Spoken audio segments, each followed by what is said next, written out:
অনির্বাণের সঙ্গে আপনারা ছিলেন একদম সাউথ অ্যাভিনিউ থেকে এবং সেখানকার এই মুহূর্তের ছবি, এই মুহূর্তের আপডেট আপনারা দেখতে পাচ্ছিলেন। এর পাশাপাশি এই মুহূর্তে আমি রয়েছি আমাদের রিপাবলিকের দিল্লি স্টুডিওতে এবং সেখান থেকে আজকে দিনভর যা হলো এবং দিনভর যে ছবি সাক্ষী থাকতে হলো শুধুমাত্র বাঙালিকে নয়, শুধুমাত্র রাজ্যের মানুষকে নয়, একই সঙ্গে তার পাশাপাশি গোটা দেশকেও।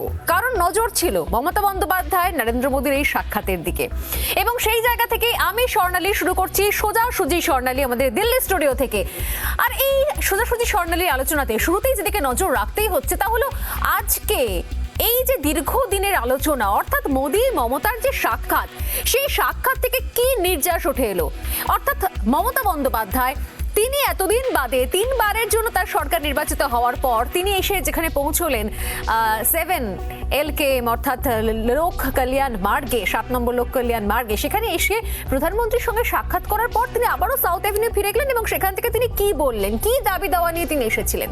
আমি আজকে সোজাসুজি স্বর্ণালী শুরু করব, তবে তার আগে শুনে নেব মমতা বন্দ্যোপাধ্যায় এই বৈঠক থেকে বেরিয়ে এসে ঠিক কি জানালেন সাংবাদিকদের। थर्ड टाइम चुनाव होने का बाद बंगाल का जनता को आशीर्वाद लेके हमारा जो गवर्नमेंट आए, उसका बाद प्राइम मिनिस्टर का साथ, चाहे राष्ट्रपति जी का साथ हमारा मुलाकात करने का मौका नहीं मिला। एक दफे प्राइम मिनिस्टर गया था कलाईकुंडा में, तब तो हम वो मीटिंग था, उसमें इंडिविजुअल मीटिंग करने का कोई ये नहीं था। तो इसी के लिए मैं आफ्टर 2 years दिल्ली में आया और हम प्राइम मिनिस्टर का पास मिलने के लिए गया था।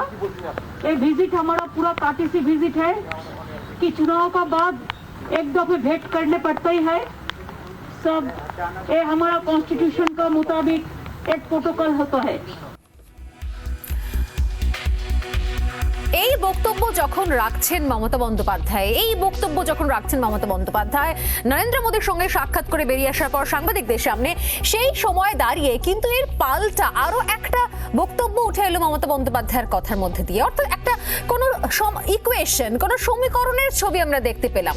কিরকম সমীকরণ না, পেগাসাস কাণ্ড নিয়ে, পেগাসাস ইস্যু নিয়ে আমরা দেখেছি এই বাদল অধিবেশন, সংসদের বাদল অধিবেশন বারবার সরগরম হয়েছে, উত্তপ্ত হয়েছে। মূলত তার পুরোধায় কারা ছিলেন তৃণমূল কংগ্রেসের সাংসদরা এবং সেই পেগাসাস কাণ্ডকে হাতিয়ার করে, ওই পেগাসাস ইস্যুকে হাতিয়ার করে মমতা বন্দ্যোপাধ্যায় সর্বদলীয় বৈঠকে ডাক পর্যন্ত দিলেন। কি বক্তব্য ছিল তার, শুনে নেওয়া যাক। और पेगासास में मैं चाहती हूँ कि प्राइम मिनिस्टर एक ऑल पॉलिटिकल पार्टी मीटिंग बुलाए, मीटिंग बुला के सबके साथ बात करके ओपिनियन लेके कोई ना कोई सुप्रीम कोर्ट से इंक्वायरी हम लोग को होना चाहिए।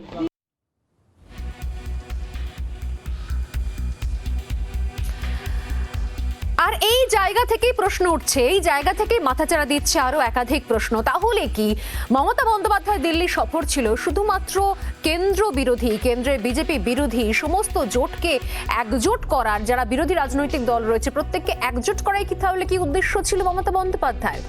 যদি তাই হয় তাহলে সেক্ষেত্রে নেতৃত্ব দেবেন কে? এটা হচ্ছে এই মুহূর্তে দাঁড়িয়ে লাখ টাকার প্রশ্ন মমতা বন্দ্যোপাধ্যায়ের এই সফরের প্রেক্ষিতে। এবং কে নেতৃত্ব দেবেন সেই জায়গায় দাঁড়িয়ে মমতা বন্দ্যোপাধ্যায়ের নাম উঠে এসেছে। সাংবাদিকরা আমরা জিজ্ঞাসা করেছি সেই সময় যে তাহলে কি আপনাকেই আমরা পাবো লিডার হিসেবে? এই যে অপোজিশনের যে একটা বিশাল বড় জোট তৈরি হয়েছে, কিন্তু মমতা বন্দ্যোপাধ্যায় সেই উত্তর একেবারেই নিজের নিজস্ব ভঙ্গিতেই দিলেন এবং সরাসরি সেই নেতৃত্বের বিষয়টা খারিজও করে দিলেন। কি বললেন আজ তিনি সাউথ অ্যাভিনিউ থেকে সাংবাদিকদের, শুনে নেওয়া যাক। हमने लीड करेंगे, no no, country will lead, we are the followers. Trinamool Congress বা আপনি যান বা না যান, আপনারা তো অটোমেটিক চয়েস হয়ে উঠছেন। আপনারা ভালো থাকুন, বৃষ্টিতে ভিজবেন না। দিদি জিএসটি আপনারা মুকুলের বাড়িতে গিয়ে বসছেন না কেন? মুকুলের বাড়িতে তো বসতে বললাম। आप लोगों को मुकुल का घर में बैठने के लिए इंतजाम किया है। বলছে দিচ্ছেন, আচ্ছা আমি এক্ষুনি যাচ্ছি। আর এই জায়গা থেকে দাঁড়িয়ে যে 3টে প্রশ্ন নিয়ে আজকে শুরু করবো সোজাসুজি স্বর্ণালী, সেই 3টে প্রশ্নের দিকে নজর রাখছি। প্রথম প্রশ্ন, আজকের প্রথম পোল কোয়েশ্চেন, মমতার দিল্লি সফরের লক্ষ্য কি বিরোধী ঐক্যের শান?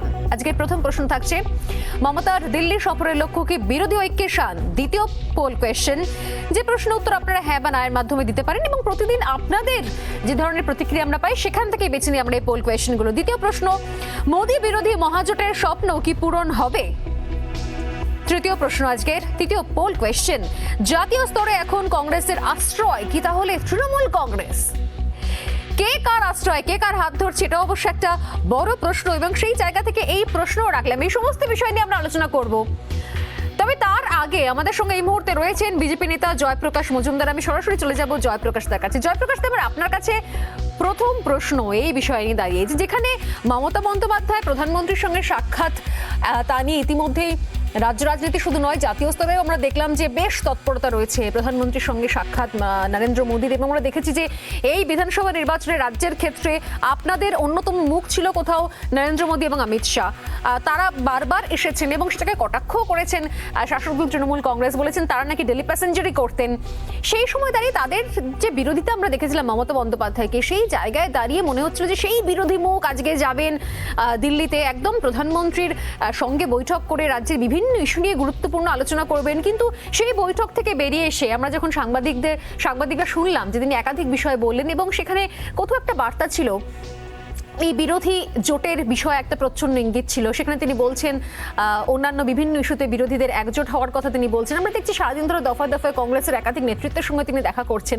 আমার আপনার কাছে স্পেসিফিক প্রশ্ন, কি মনে হলো সেক্ষেত্রে মমতা বন্দ্যোপাধ্যায়ের এই দিল্লি সফর, এখানে সত্যি সত্যি কি যে দাবি দাওয়াগুলো রাখলেন মমতা বন্দ্যোপাধ্যায়, সেই দাবি দাওয়াগুলো রাখার জন্যই কি এতদূর দিল্লি উড়ে আসতে হয়েছে, নাকি সত্যি সত্যি বিরোধী ঐক্যে শান দেওয়াটাই ছিল মূল? সেখানে প্রধানমন্ত্রীর কাছে যে বক্তব্য, দাবি দেওয়া, রাজ্যের নাম সহ একাধিক ইস্যু নিয়ে যে সাক্ষাৎ হয়েছে, সেটা ঠিক অতটাও গুরুত্বপূর্ণ ছিল না, আসল উদ্দেশ্য অন্য কোনো রয়েছে। কি বলবেন জয়প্রকাশ দা?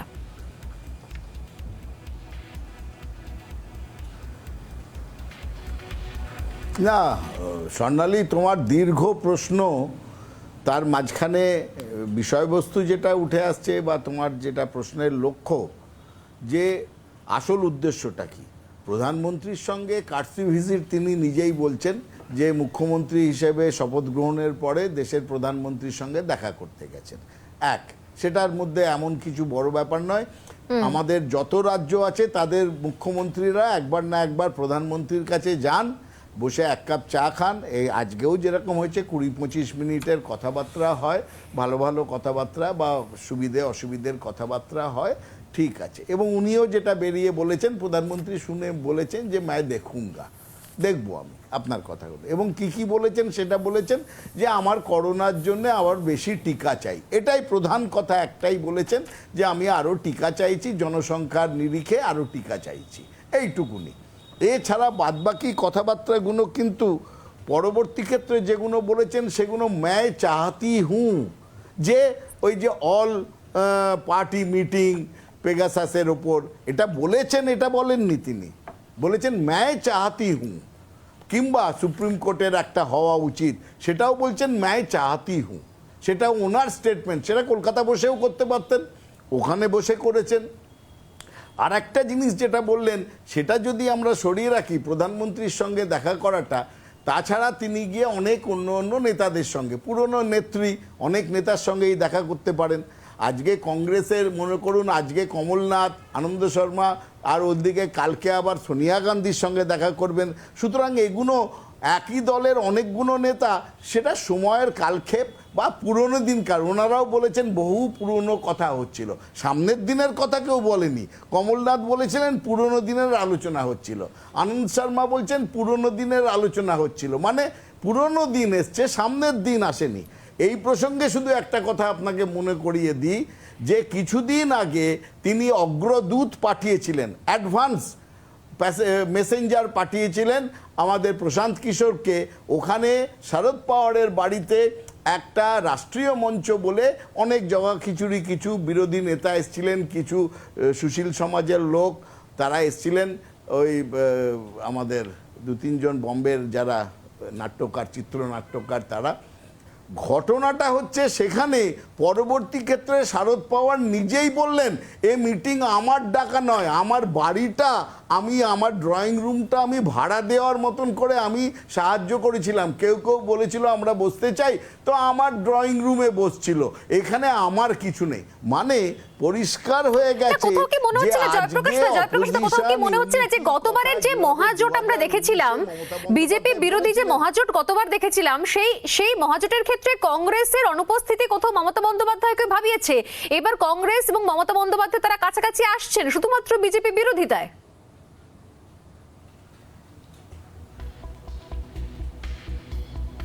না, কংগ্রেস আসছে সেটা আপনি বলছেন কি করে? আজকে একটা জিনিস আপনাকে মনে করিয়ে দিই, যে ভুলে গেলে চলবে না, সামনের বড় নির্বাচন ইউপি, উত্তরপ্রদেশের। সেই উত্তরপ্রদেশে এর মধ্যেই ঘোষণা হয়ে গেছে, অখিলেশ যাদব বলেছেন আমি একা লড়ব, সমাজবাদী পার্টি, মায়াবতী বলেছেন আমি একা লড়ব, আর কংগ্রেস আর কেউ নেই বলে ছাগলের তৃতীয় সন্তান তাদেরও একা লড়তে হচ্ছে। তো সুতরাং এই যে একটা অলরেডি লেখা হয়ে গেছে ইউপির নির্বাচনে, সেখানে এই কংগ্রেস ছিল না বলে কংগ্রেসের অবস্থা আপনি বলছেন। আজকে চারিদিকে কংগ্রেস নিজেদের প্রাণ বাঁচাতে বা নিজেদের দল বাঁচাতে, সেখানটাতে কি মমতা বন্দ্যোপাধ্যায় গিয়ে কংগ্রেসকে বাঁচাবেন? প্রশ্ন এখানে না, তিনি কংগ্রেসকে আরও ভেঙে নিজের দল আরও জোরদার করার বা শক্তিশালী করার চেষ্টা করছেন। কারণ একটা খুব গুরুত্বপূর্ণ আমার অবজারভেশন হচ্ছে, কমলনাথের সঙ্গে দেখা করার পরে, কারণ কমলনাথ এখন কংগ্রেসের কেউ নন, ভূতপূর্ব চিফ মিনিস্টার, আর কিচ্ছু নন। কমলনাথের সঙ্গে দেখা করার পরে তৃণমূলের এক গুরুত্বপূর্ণ নেতা বলেছেন কমলনাথ কংগ্রেসের সভাপতি হতে চলেছেন সামনে। মানে মমতা বন্দ্যোপাধ্যায় কি কংগ্রেসেরও সভাপতি ঠিক করে দিচ্ছেন, সোনিয়া গান্ধী ঠিক করছেন না। সুতরাং এখানটাতে এসে গেছে আসলে তিনি কি বিজেপির বিরুদ্ধে লড়ার জন্য চেষ্টা করছেন, না কংগ্রেস বা অন্য অন্য দল ভাঙিয়ে অন্য অন্য রাজ্যে তৃণমূলকে প্রতিষ্ঠিত করার চেষ্টা করবেন। আমি রাজনৈতিকভাবে আজকে উঠে এসছে।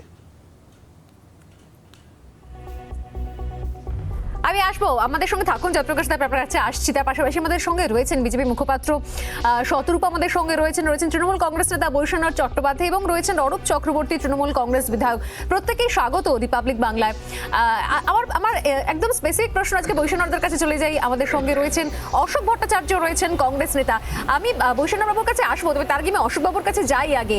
কংগ্রেস এবং তৃণমূল কংগ্রেস, জয়প্রকাশ তো অভিযোগ করছেন যে এটা কংগ্রেসের সঙ্গে এত বৈঠক ঘন ঘন এবং তাও আবার আলাদা আলাদাভাবে বৈঠক, যেখানে হাইকমান্ডের সঙ্গে বৈঠক করলেই হতো, এটা কিসের ইঙ্গিত? মানে তাহলে কি কোথাও কংগ্রেসের কি ভাবনা চিন্তা হবে, কিভাবে তারা বিরোধিতা জানাবেন, কি তাদের পথ হবে, সেটাও কি শেষ পর্যন্ত, বা কাকে কোন দায়িত্ব নিয়ে আসা হবে সেটাও কি তাহলে নির্বাচন ঠিক করে দেবেন মমতা বন্দ্যোপাধ্যায়? বা সোনিয়া গান্ধীর কি আর কোনো অপশন নেই মমতা বন্দ্যোপাধ্যায়ের সঙ্গে শেষ পর্যন্ত এই গাঁট ছড়া বাধা ছাড়া? কি বলবেন অশোকবাবু? তুমি বলতে চাইছে যে জয়প্রকাশ দা আসলে পুরনো দলের প্রতি তার মায়া মমতা এখনো পর্যন্ত ত্যাগ করতে পারেননি, তার বক্তব্যের 80% শব্দবন্ধ কংগ্রেসকে নিয়ে রয়েছে।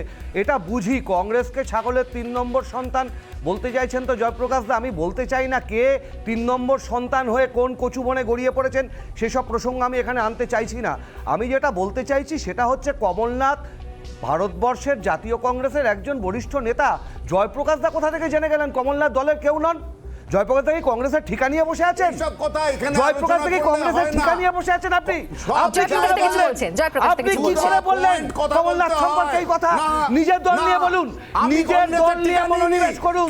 সেখানে এখন লাস্ট বেঞ্চের সদস্য আপনার বিজেপিতে, আপনি লাস্ট বেঞ্চের সদস্য। এবারে একটা কথা বলছি, স্বর্ণালী যে কথাটা বলতে চাইছি, দেশের যুক্তরাষ্ট্রীয় কাঠামো আজকে বিপন্ন। বিগত কোন দিনে আমরা দেখেছি এই জিনিস বলুন তো? আমি অন্য সব জিনিস ছেড়ে দিলাম, দুটো অঙ্গরাজ্য স্বর্ণালী একটা কথা বলতে চাইছি। জয়প্রকাশ দা প্লিজ, আমি একটা কথা বলতে চাইছি, একসঙ্গে বললে আমি শুনতে পাই না। জয়প্রকাশ দা প্লিজ কিছু বলছিলেন আপনি। বলতে চাইছি স্বর্ণালী, অসম এবং মিজোরাম এখানে ময়দানি বক্তৃতার জায়গা নয়। আমি অ্যানালিসিস করে ইউপির কথা বলেছি। ইউপিতে দুটো দল আলাদা লড়বে, কংগ্রেসের সঙ্গ কেউ দেবে না। আপনি আপনার দল নিয়ে ভাবুন, মায়াবতী বলেছে, আপনার দল নিয়ে ভাবুন, আপনার দলে আপনি এখন লাস্ট বেঞ্চের সদস্য, তা নিয়ে ভাবুন। ফ্যাকচুয়াল কথা বলতে বলুন, আপনাকে ভাবতে হবে না, এলোমেলো কথা বলে লাভ নেই। আপনাকে ভাবতে হবে না, আসল তথ্য নিয়ে কথা বলতে বলুন ওদের। কংগ্রেস নিয়ে আপনাকে ভাবতে হবে না।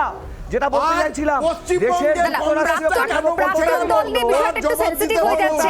আমি দুজনকে অনুরোধ করছি, আমি আসছি, দুজনের কাছেই আসছি।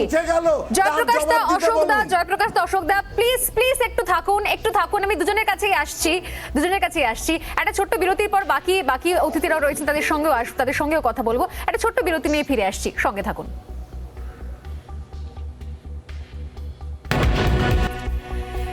বিরতির পর সোজাসুজি স্বর্ণালী নিয়ে, এবং তার আগে যেটা আলোচনা চলছিল যে এতদিন পর্যন্ত যে কংগ্রেসের সঙ্গে একটা দূরত্ব, এবং সেই কোথাও কি সেই বরফকে গলছে, এবং তাহলে কে কার অপরিহার্য, কে নেতৃত্ব দেবেন, আমি এই বিষয় নিয়ে কথা বলবো। বৈষ্ণব আমাদের সঙ্গে রয়েছেন। বৈষ্ণব বাবু, এর আগে বৃহত্তর জোটের ক্ষেত্রে আমরা সবসময় দেখেছি মমতা বন্দ্যোপাধ্যায়কে নেতৃত্ব দিতে তিনি অন্যতম মুখ হয়ে দাঁড়িয়েছেন। আজকে তিনি বলছেন যে আমি লিডার হতে চাই না, আমি ফলোয়ার হয়ে থাকবো। কিন্তু যেভাবে তিনি এই বিরোধী জোট, বিজেপি বিরোধী কেন্দ্রের একটা যে বিভিন্ন বিরোধীরা যারা করছেন, বিরোধী দল যারা রয়েছেন, তাদেরকে যেভাবে তিনি এক জায়গায় নিয়ে আসছেন এবং সেটা বেশ শক্তপোক্তভাবেই গোটা বিষয়টা তিনি গুছিয়ে নিচ্ছেন, সেক্ষেত্রে তিনি বলছেন যে তিনি লিডার হতে চান না, তিনি ফলোয়ার হতে চান। তাহলে কি নেতৃত্ব জায়গায় আমরা সোনিয়া গান্ধীকে দেখতে পারি?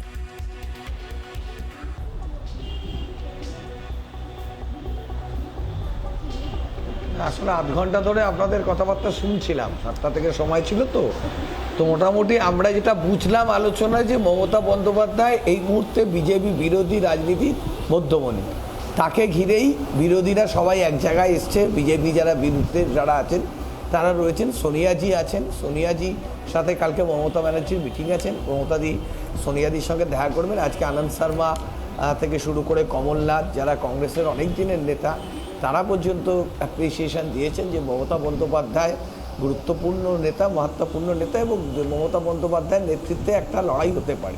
দিগ্বিজয় সিং বলেছেন আপকি বাড়ি দিদিকা, মানে অনেক রকম কাল থেকেও দেখছিলাম ফেসবুকে যে দিদিকে নিয়ে একটা কৌতূহল বা একটা মানুষের ইচ্ছে, সময়ের ডাক, যাই বলুন, একটা তৈরি হয়েছে।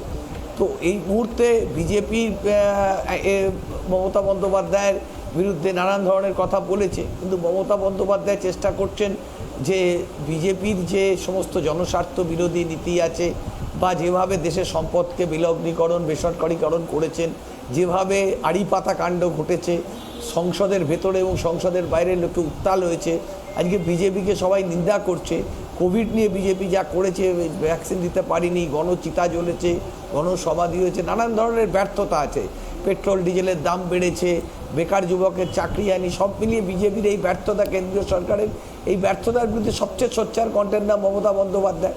তো এই মুহূর্তে যারা দেশের অন্যান্য রাজনৈতিক বিরোধী, বিজেপি বিরোধী নেতা আছেন, তারা মনে করছেন, তারা মমতাদির সাথে সবাই কথা বলছেন, শারদ পাওয়ার কথা বলছেন, কেজরিওয়াল কথা বিরোধিতার বলছেন। ক্ষেত্রে আমার বক্তব্য, বৈষ্ণবদা, বিরোধিতার ক্ষেত্রে বিরোধী মুখ হিসেবে এতদিন তো আমরা মমতা বন্দ্যোপাধ্যায়কেই দেখে এসেছি। তাহলে আজকে তিনি কেন বলছেন তিনি ফলো করতে চান? তাহলে গতবারের যে মহাজোট ছিল, সেই মহাজোটকে সাফল্য নিয়ে আসতে পারেনি বলে এবারে নেতৃত্ব দিতে চাইছেন না মমতা বন্দ্যোপাধ্যায়। আর ফলো করলে বা তিনি কাকে ফলো করবেন? সেক্ষেত্রে বিরোধী জোটের মুখ কে হবে? না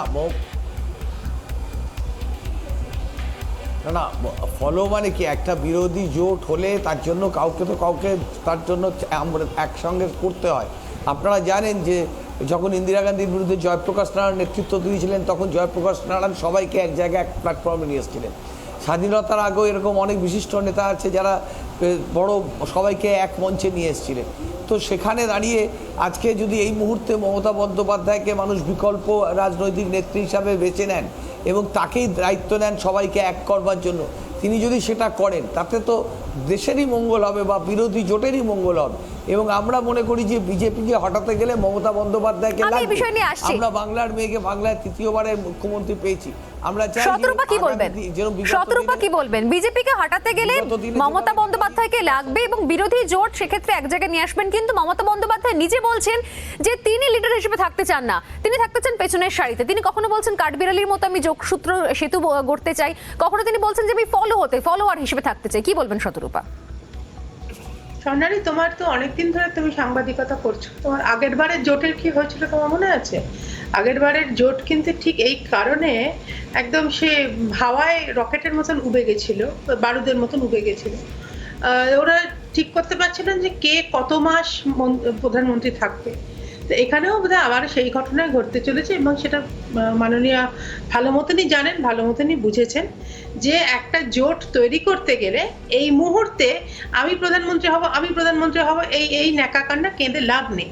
উনি গেছেন, ভালো আবহাওয়া, বৃষ্টি পড়ছে, তোমরা তো ভালোই আছো, দিল্লিতে আমি দেখছিলাম ছাতা মাথায়, অনির্বাণ অন্তত ছাতা মাথায় ছিল, তো ভালো ওয়েদার, উনি গেছেন, সবার সঙ্গে কথাবার্তা হচ্ছেন, বহুদিন পর উনি দিল্লি গেছেন, নিজেই বললেন 2 বছর পর গেছেন।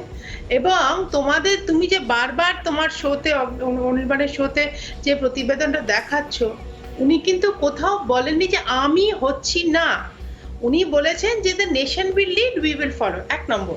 এবং দ্বিতীয়ত বলেছেন তোমরা বৃষ্টিতে ভিজো না, ছাতা মাথায় থাকো, আর বৃষ্টি ঠান্ডা লেগে যাবে, এই মুকুলে বাড়িতে বসো, ইত্যাদি ইত্যাদি। এই জন্য উনি এটা তিনি কিন্তু বলছেন, কোথাও কিন্তু মমতা বন্দ্যোপাধ্যায় বলছেন আমি হচ্ছি না। কিন্তু আমি আসবো, বৈষ্ণব আমাদের সঙ্গে রয়েছেন, আমাদের সঙ্গে অরূপ চক্রবর্তীও রয়েছেন। আমার প্রশ্ন হচ্ছে যে এটা আপনারা বারবার করে তুলে ধরছেন যে বিরোধী জোটের মুখ একমাত্র মমতা বন্দ্যোপাধ্যায়। আবারও যে 2019-এর পর এক্ষুনি সতর্কবাদী বলছিলেন যে 2019-এর পরিণাম কি হয়েছিল, সেই জায়গা থেকে দাঁড়িয়ে কি তাহলে কিছুটা পিছু হচ্ছেন মমতা বন্দ্যোপাধ্যায়? আর যদি ধরে নিই বিরোধী জোটের মুখ মমতা বন্দ্যোপাধ্যায় হবেন, সেক্ষেত্রে বিজেপি বিরোধী যারা রয়েছেন, আপনাদের কি মনে হয় কি পিনারাই বিজয়ন কেরালা থেকে তিনি কি কোথাও মেনে নেবেন মমতা বন্দ্যোপাধ্যায়কে লিডার হিসেবে? শরদ পাওয়ার কি মেনে নেবেন মমতা বন্দ্যোপাধ্যায়কে লিডার হিসেবে? কি মনে হয়?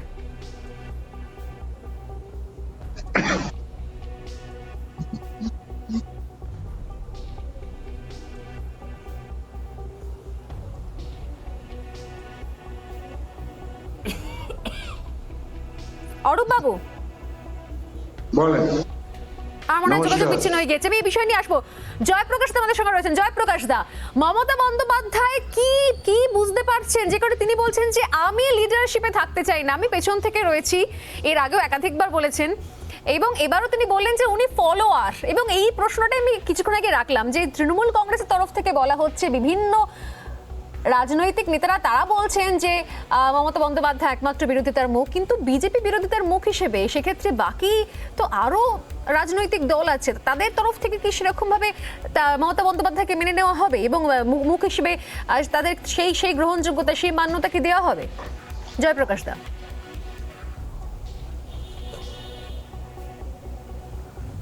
না স্বর্ণালী, আমি প্রথমের শুরুতেই বলেছি সামনেই ইউপির ইলেকশন, সেখানকার যে রাজনৈতিক পরিস্থিতি বুঝিয়ে দিয়েছে যে বিরোধী ঐক্য নেই। এবং মমতা বন্দ্যোপাধ্যায় তিনি কুশলী রাজনীতিবিদ, দীর্ঘদিনের রাজনীতিবিদ, তিনিও জানেন যে বিরোধী ঐক্য বলে কিছু এখানে তৈরি করা সম্ভব নয়। 2019-এও হয়নি, এখনো হবে না। কথাটা হচ্ছে উনি তাও গেছেন কেন, বা বিরোধী ঐক্যের কথা বলছেন কেন?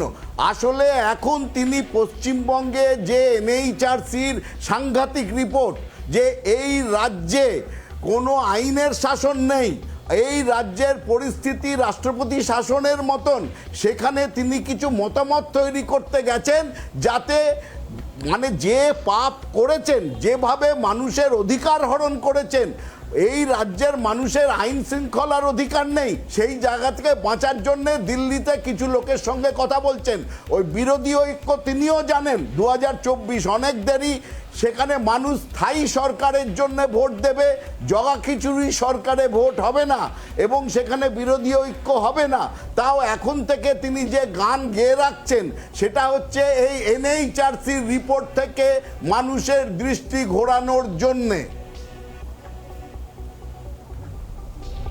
আমি আসবো, বৈষ্ণব আমাদের সঙ্গে রয়েছেন, অরূপ চক্রবর্তী আমাদের সঙ্গে রয়েছেন।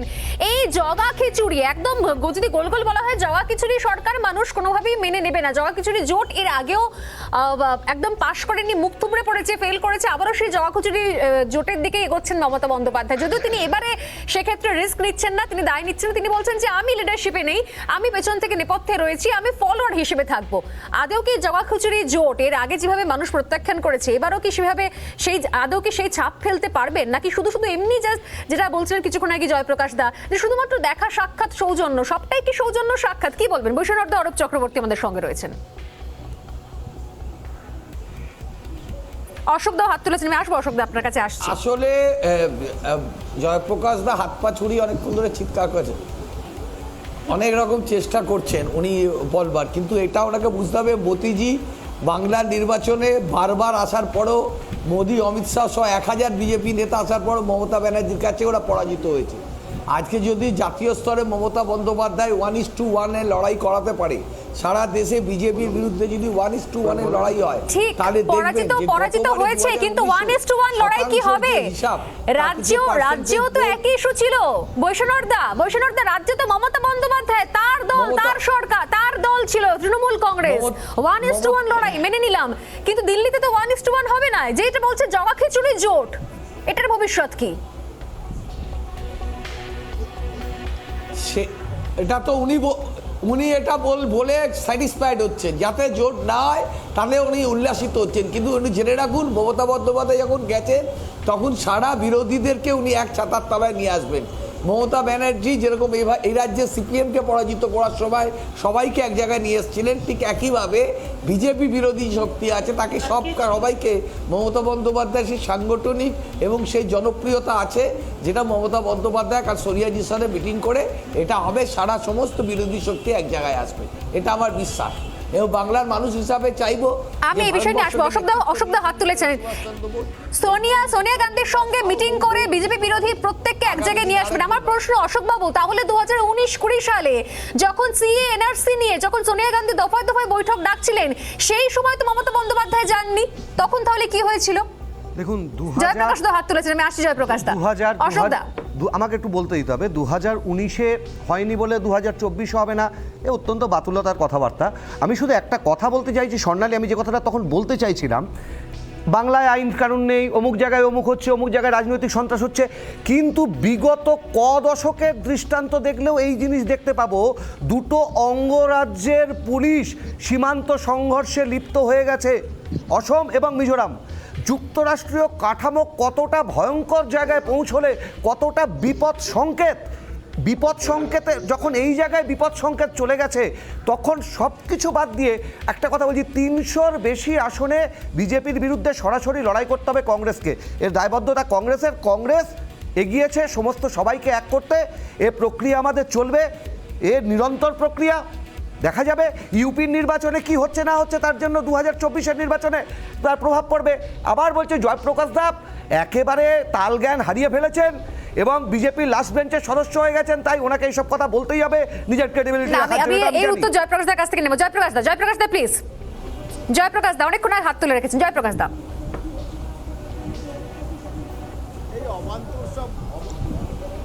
পলিটিক্যাল আলোচনাতে অবান্তর কথা, কে কোথার বেঞ্চে আছে, কি আছে, এইসব হচ্ছে কংগ্রেসের প্রাসঙ্গিকতা হারানোর গল্প। এই রাজ্যে নেই। আমার একটা প্রশ্ন আছে, এখানে অশোকের কাছে কমলনাথ নাকি কংগ্রেসের কোনো জায়গায় নেই, আপনি জানলেন কি করে? তা বলাইনি, না। অশোক এবং বৈশানরকে একটা প্রশ্ন, বৈশানর এবং অশোককে একটা প্রশ্ন, যে আজকের এরা বলছেন বৈশানর যে মমতা বন্দ্যোপাধ্যায় সবাইকে 2024-এ এক জায়গায় আনবেন, খুব ভালো কথা। পশ্চিমবঙ্গের নিরিখে আজকে বলে দিক বৈশানর এবং অশোক যে 2024-এ কংগ্রেস, সিপিএম এবং তৃণমূল এখানে সিট অ্যাডজাস্টমেন্ট করে বিজেপির বিরুদ্ধে 42টা আসনে একটা মানে প্রার্থী দেবে। মানে কংগ্রেস যার জায়গায় দেবে সেখানে তৃণমূল দেবে না, সিপিএম এর জায়গায় তৃণমূল দেবে না, তারা নিজেদের মধ্যে করে একটি করে প্রার্থী দেবে 2024-এ। এটা আজকে ঘোষণা করে দিক, মানুষ জানুক, এইটুকুনি পরিষ্কার বলুক, বলতে পারবে? এই জায়গা থেকে দাঁড়িয়ে আমি এই জায়গা থেকে আসবো মমতা বন্দ্যোপাধ্যায় তিনি আজকে বক্তব্য রাখার সময় কি তত্ত্ব দাঁড় করালেন? এই যে বারবার করে বলছেন যে আপনারা বিরোধীরা একজোট, এই মুহূর্তে বৈষম্যতা, এই মুহূর্তে সংসদের ক্ষেত্রে এখন তো বিরোধীরা একজোট রয়েছেন, তাহলে এই মুহূর্তে সংসদে তাহলে কটা সিট রয়েছে? আর আপনারা আমার অসম্ভবের কাছে বক্তব্য, এই মুহূর্তে পশ্চিমবঙ্গে বা সেক্ষেত্রে কংগ্রেস কোন জায়গায় রয়েছে? তাহলে কি বলে যে না কোথাও একটা ইনসিকিউরিটি রয়েছে, কোথাও সে নিরাপত্তাহীনতা থেকে কোথাও মনে হচ্ছে মমতা বন্দ্যোপাধ্যায়ের হাত ধরলে এখন কোথাও এই যাত্রায় তরি পার করা সম্ভব হবে? আমি দুজনের কাছে আসবো, তবে মমতা বন্দ্যোপাধ্যায় আজকে ঠিক কি বলেছেন যে দিল্লিতে তার অবস্থান নিয়ে, যদিও কথা হচ্ছিল করোনা টেস্ট করা নিয়ে, কিন্তু সেই প্রসঙ্গে একটা অদ্ভুত মজার মন্তব্য করলেন মমতা বন্দ্যোপাধ্যায়। কি মন্তব্য করলেন শুনে নেওয়া যাক একবার। আসছি। राष्ट्रपति जी ने कश्मीर में है, उन्होंने टाइम जरूर दिया है, लेकिन दिक्कत यही की है कि हम तो डबल वैक्सीनेशन किया है, लेकिन वो लोग कहते हैं फिर आरटीपीसीआर करना चाहिए। तो आरटीपीसीआर करके जाने का थोड़ा दिक्कत हमारा भी है कि अभी हम कहाँ जाएंगे, किधर से करेंगे। हम तो दिल्ली में आउटसाइडर्स है, लेकिन दिल्ली हमारा घर है। लेकिन वो बात नहीं है, बात यह है कि हमारा डबल वैक्सीन तो सबको आइदर डबल वैक्सीन और आरटीपीसीआर दोनों में एक होना चाहिए। तो इसी के लिए इसमें थोड़ा मैं रिक्वेस्ट करना चाहूँगी, लेकिन नहीं मानेंगे तो ठीक है, हम राष्ट्रपति जी को ख्याल ही ज़्यादा रखेंगे, उसका शरीर अच्छा रहे, उनका कोई दिक्कत ना हो, ये देखना हमारा कर्तव्य है।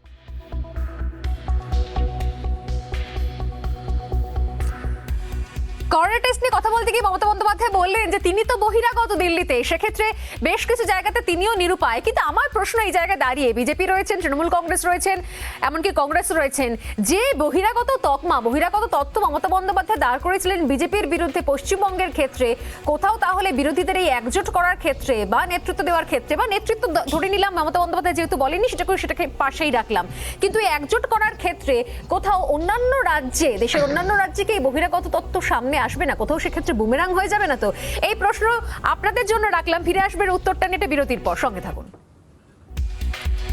সোজাসুজি স্বর্ণালী শেষ করবো, প্রত্যেকের জন্য 30 সেকেন্ড করে সময়, এবং তার মধ্যে আমি একদম শেষ করে দেবো। যে প্রশ্ন নিয়ে গেলাম যে বহিরাগত তত্ত্ব তাহলে কি বুমেরাং হবে না, প্রথমে আমি এসে শত্রুপার কাছে। শত্রুপা কি বলবেন?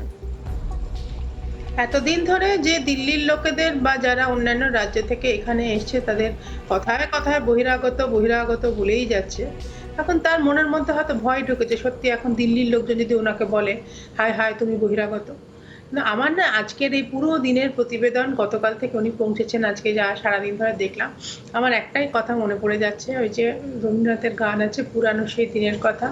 উনি এতদিন পর দিল্লি গেছেন, সব পুরনো নেতারা ওনাকে দেখে খুব খুশি হয়ে গেছে, এবং প্রত্যেকটা নেতা যাদের যাদের ইন্টারভিউ তোমরা দেখাচ্ছ প্রত্যেকেই কিন্তু, আমি এখানে জয়প্রকাশ মজুমদারের সঙ্গে একদম একমত, সহমত, যে ওনারা বলছেন উনি অনেক দিনের বন্ধু, অনেক দিনের সহকর্মী, অনেক দিনের সম্পর্ক, কিন্তু কেউ কিন্তু আগের কথা বলছে না, মানে ভবিষ্যতের কথা কেউ বলছে না। সবই হচ্ছে পুরোনো দিনে কি হয়েছিল, ভীষণ ভালো লেগেছিল, আমরা একসঙ্গে কাজ করেছিলাম। তো এটা এবার সময় শেষ একদম। বৈশানরদার কাছে আসবো। বৈশানরদা,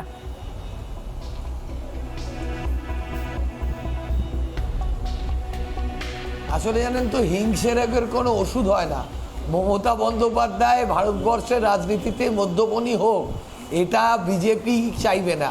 বিজেপি কেন পরাজিত হয়েছে, ওদের প্রধানমন্ত্রী এসে এখানে তার শোচনীয় পরাজয় হয়েছে বিজেপি এই রাজ্যে, বলেছিল আপকি বার 200 কি পার, আর কি রেজাল্ট হলো আপনারাই দেখেছেন।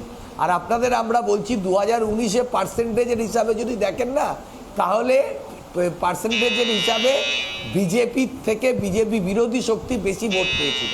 2019-এর হিসাবটা, পার্সেন্টেজ অফ ভোটের হিসাবটা আপনি দেখে নিন।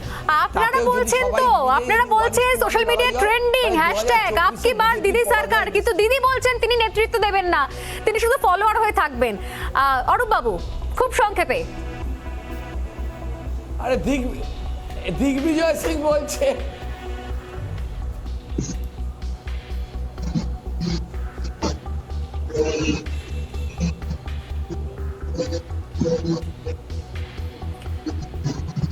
কোন যান্ত্রিক ত্রুটির কারণে আমরা যোগাযোগ করতে পারছি না অরূপ বাবুর সঙ্গে। অশোক বাবু, একদম সময় শেষ। অশোক ভট্টাচার্য আমাদের সঙ্গে রয়েছেন, কি বলবেন, বহিরাগত তত্ত্ব কি বুমেরাং হতে পারে? দেখুন, প্রশ্নটা হচ্ছে এই জায়গাটা আমি আবার একটা কথা বলছি যে লড়াইটা সংঘ পরিবার বিজেপির বিরুদ্ধে কংগ্রেসের, এটা একদম আদর্শগত লড়াই। কংগ্রেস এই লড়াই বুক চিতিয়ে লড়ছে, কংগ্রেস চেষ্টা করছে সবাইকে এক করার।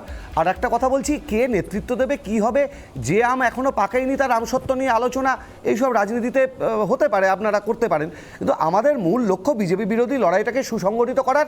কংগ্রেস এই লড়াইয়ে, মানে কেউ ডাকুক না ডাকুক, কংগ্রেস আগ বাড়িয়ে তার দায়বদ্ধতা থেকে এই লড়াইয়ে বুক চিতিয়ে সবার আগে থাকবে, কারণ এটাই কংগ্রেসের আদর্শগত লড়াই।